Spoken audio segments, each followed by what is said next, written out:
Dear students, आज के video lecture के अंदर हम पढ़ेंगे आर्किगोनियोफोर की क्या स्ट्रक्चर है मार्केंशिया के अंदर, और आर्किगोनियोफोर के ऊपर आर्किगोनिया का डेवलपमेंट किस प्रकार से होता है और निषेचन किस प्रकार से होता है।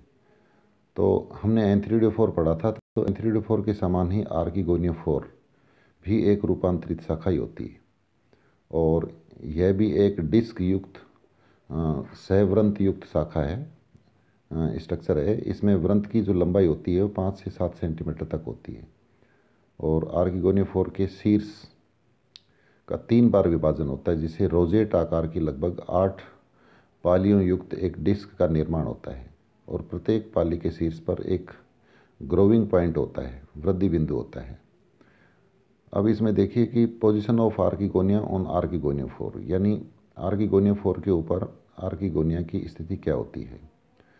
तो जो यंग रिसेप्टाकल होता है उसमें आर्किगोनिया का निर्माण ऊपरी सतह पर अग्राभिसारी क्रम के अंदर होता है, अर्थात यंग आर्किगोनिया परिधि की ओर बनती हैं और परिपक्व आर्किगोनिया डिस्क के केंद्र में स्थित होती हैं। निषेचन भी इसी अवस्था के अंदर ही होता है, और निषेचन के बाद आर्किगोनियोफोर का जो व्रंत होता है वह लंबा हो जाता है, और इसके फलस्वरूप डिस्क की जो पालियां हैं जिन पर आर्किगोनिया पाई जाती हैं वो नीचे की तरफ आ जाती हैं। इस प्रकार मैच्योर जो आर्किगोनियोफोर होता है उस पर आर्किगोनिया उल्टी लटकी दिखाई देती हैं, अर्थात इनकी नेक नीचे की तरफ रहती है, और इनके इन्वर्जन के साथ साथ डिस्क की प्रत्येक पाली से आर्किगोनिया की पंक्ति की तरफ एक प्लेट नुमा टिश्यू का भी निर्माण होता है, जिसे पेरिकिटियम कहा जाता है। और पेरिकिटियम के साथ साथ आर्किगोनियम के बीच में लंबी बेलनाकार अतिवृद्धियाँ भी निकलती हैं, जिनको रश्मियाँ या रेज कहते हैं। तो ये रश्मियाँ जो डिस्क होती है उसको एक छातानुमा स्ट्रक्चर देती हैं। ये थैलस है, और थैलस के ऊपर एंथ्रीडियोफोर को दिखाया गया है किस प्रकार से लगा हुआ है, और दूसरे डायग्राम के अंदर आर्किगोनियोफोर को दिखाया गया है। तो रेज की जो संख्या होती है, जो रश्मियाँ होती हैं, वो प्रायः 9 होती है, और मैच्योर डिस्क की स्ट्रक्चर थैलस के समान ही होती है। इसकी जो डोर्सल एपिडर्मिस है उस पर बेसल शेप्ड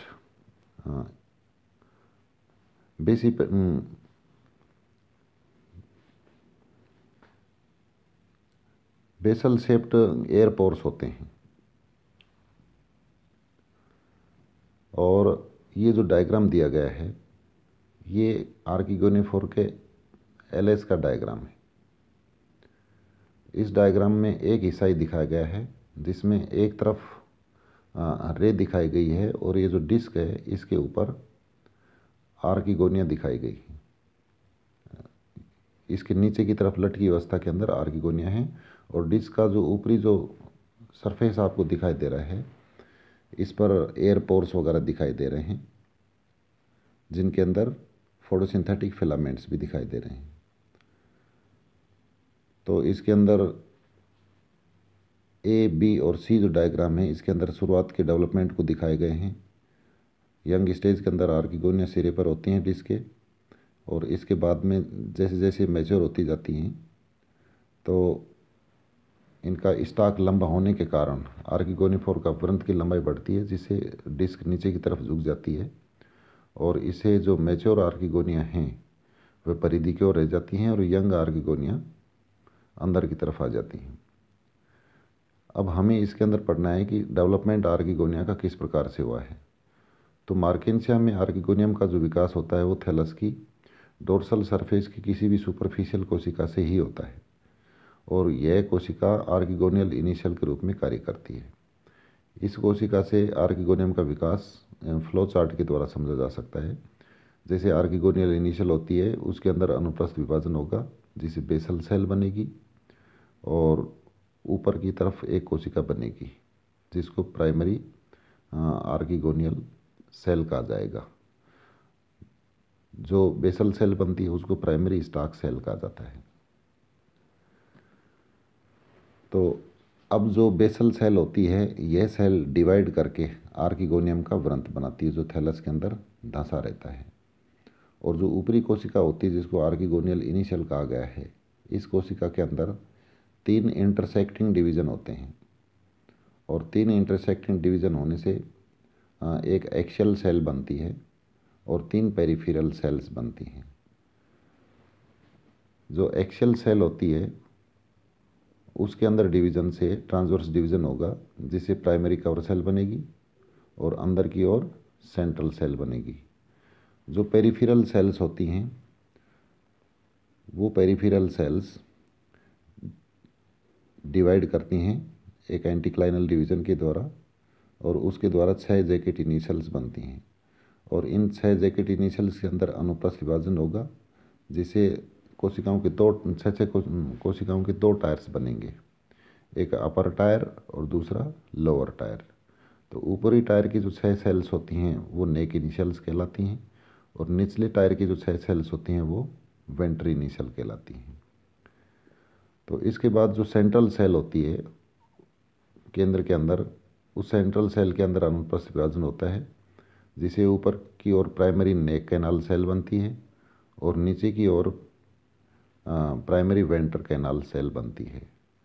प्राइमरी नेक कैनाल सेल्स जो ऊपर की तरफ बनती है, इसमें कई अनुप्रस्थ विभाजन होते हैं, जिसे 4 से 6 कोशिकाओं की नेक कैनाल सेल बनती हैं और प्राइमरी वेंट्र कैनाल सेल भी अनुप्रस्थ रूप से विभाजित होती है, जिससे एक वीसीसी बनती है, वेंट्र कैनाल सेल ऊपर की ओर तथा नीचे की ओर एक एग सेल का निर्माण होता है। तो इस प्रकार से आर्किगोनियम का निर्माण होता है। यहाँ पर यह डायग्राम दिया गया है।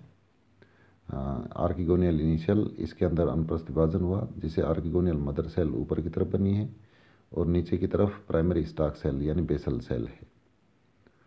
और आर्किगोनियल मदर सेल के अंदर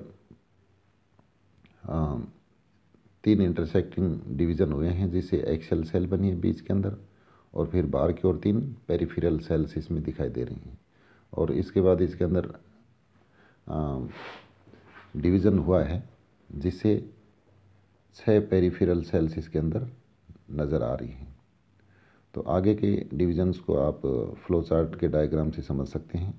जो मैच्योर जो आर्किगोनियम है, इसके अंदर मैच्योर आर्किगोनियम डिस्क की वेंट्रल सरफेस की ओर लटकती हुई एक फ्लास्क नुमा एक संरचना होती है और यह मल्टीसेलुलर स्टॉक द्वारा डिस्क से ही लगी रहती है। आर्किगोनियम का बेसल गोलाकार जो वेंटर होता है तथा लंबा और नैरो नेक भाग रहता है, इन 2 भागों के अंदर बटी रहती है। एक बेसल भाग जो गोलाकार होता है जिसको वेंटर कहा जाता है और लंबा भाग जो संकरा होता है वह नेक कहलाता है। जो नीचे की ओर फूला हुआ भाग होता है वेंटर कहते हैं, इसके अंदर एग सेल होती है और एक छोटी वेंटर कैनाल सेल होती है। और नेक का निर्माण कोशिकाओं की 6 वर्टिकल पंक्तियों के द्वारा होता है, जिन्हें नेक सेल्स कहा जाता है। और नेक में 4 से 8 तक नेक कैनाल सेल्स पाई जाती हैं।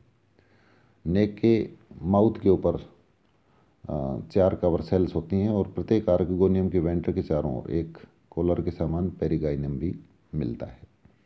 तो ये आर्किगोनियम की स्ट्रक्चर होती है। अब इसमें निषेचन किस प्रकार से होता है, तो निषेचन के लिए हम जानते हैं कि जल की आवश्यकता होती है और इसमें मेल और फीमेल ऑर्गन्स अलग अलग थैलस के ऊपर विकसित होते हैं मार्केंशिया के अंदर।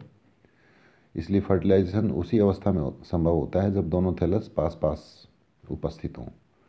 और फर्टिलाइजेशन की क्रिया के लिए गैमेटोफोर के दीर्घीकरण से पूर्व ही ये प्रक्रिया हो जाती है। जैसा कि मैंने पहले बताया था कि आर्किगोनियम जब स्ट्रेट पोजीशन में होते हैं उसी अवस्था के अंदर निषेचन हो जाता है।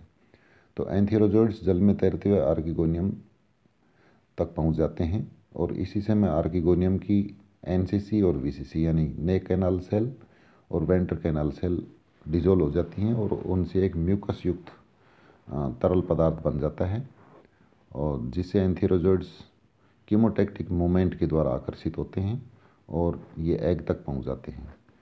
एंथेरोजोइड्स में से कोई एक एंथेरोजोइड ही एग से मिलकर के जाइगोट या ऊस्पोर बना पाता है और इसके बाद गैमेटोफोर का इलोंगेशन हो जाता है, जिससे आर्किगोनिया की पोजीशन उलट जाती है।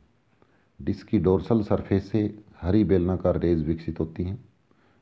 पहले हम पढ़ चुके हैं कि रेज की संख्या 8 से लेकर के 9 तक होती है और आर्किगोनियम के चारों ओर पेरिकिटियम का विकास भी हो जाता है। तो इस प्रकार से आर्किगोनियम के चारों ओर पेरिगाइनियम और पेरिकिटियम का भी आवरण मिलता है। तो यह आर्किगोनियम का डेवलपमेंट था और किस प्रकार से फर्टिलाइजेशन होता है। इसके बाद इसके स्पोरोफाइट की जो स्ट्रक्चर है, मार्केंसिया के स्पोरोफाइट की स्ट्रक्चर, वह हम नेक्स्ट वीडियो लेक्चर के अंदर पढ़ेंगे। Thank you.